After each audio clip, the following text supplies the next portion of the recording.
STP. It's finished. 5 days. It was STP stands for Sadhana Pitta training.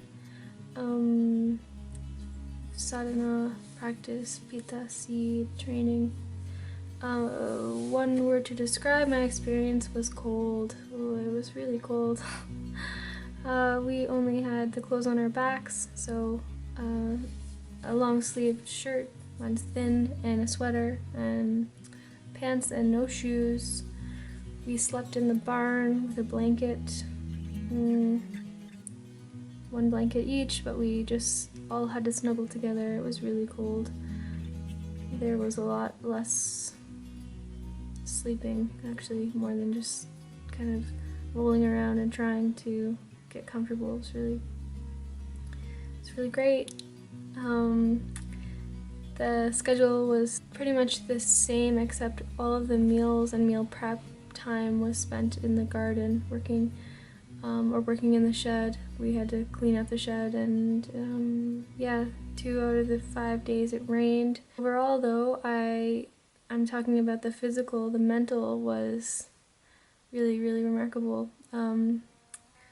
It's so interesting to watch where your mind goes when there's such a decrease in the material distractions, because we know that, okay, we've committed to this now, so we can't lust or yearn for things that we aren't going to have, or we can, but it just causes a lot of disruption and mental disruption when we're meditating. I had some clash moments. I've also been struggling with my digestion. I think it's the type of dry food all the time. And so this meal, we would have one meal a day at lunchtime, and it was just vegetables and rice in a pot outside. So there was no oil or anything like that. It's just, I don't know. So we also were foraging some nettles and all that type of stuff. And I have a pet peeve of having hair in my food. It's so gross to me. And of course, this 3 days before there was hair in the meal.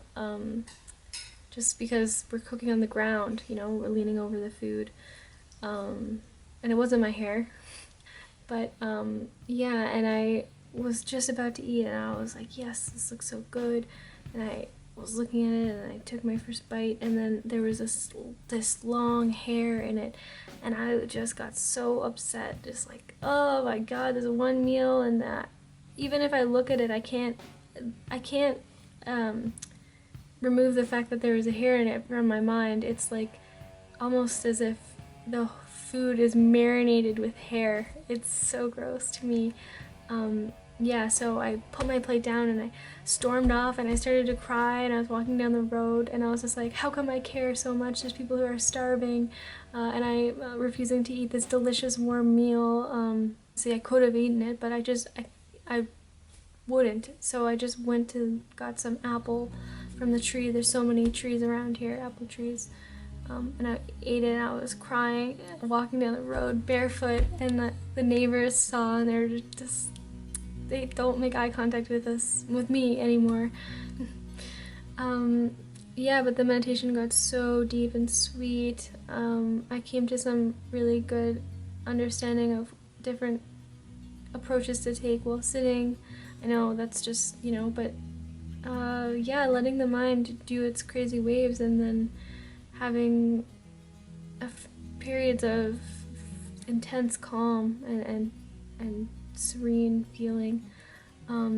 Pushing myself even though I didn't want to.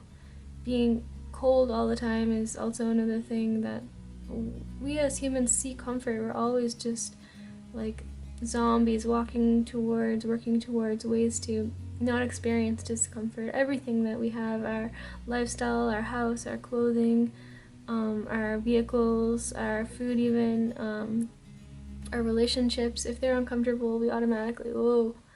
But yeah, overall it was a really humbling experience. I learned a lot about myself, and I learned a lot about the ways that my mind works and the ways that my body works.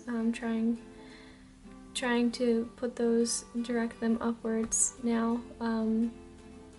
It's a little easier with this new sense of clarity. So yeah.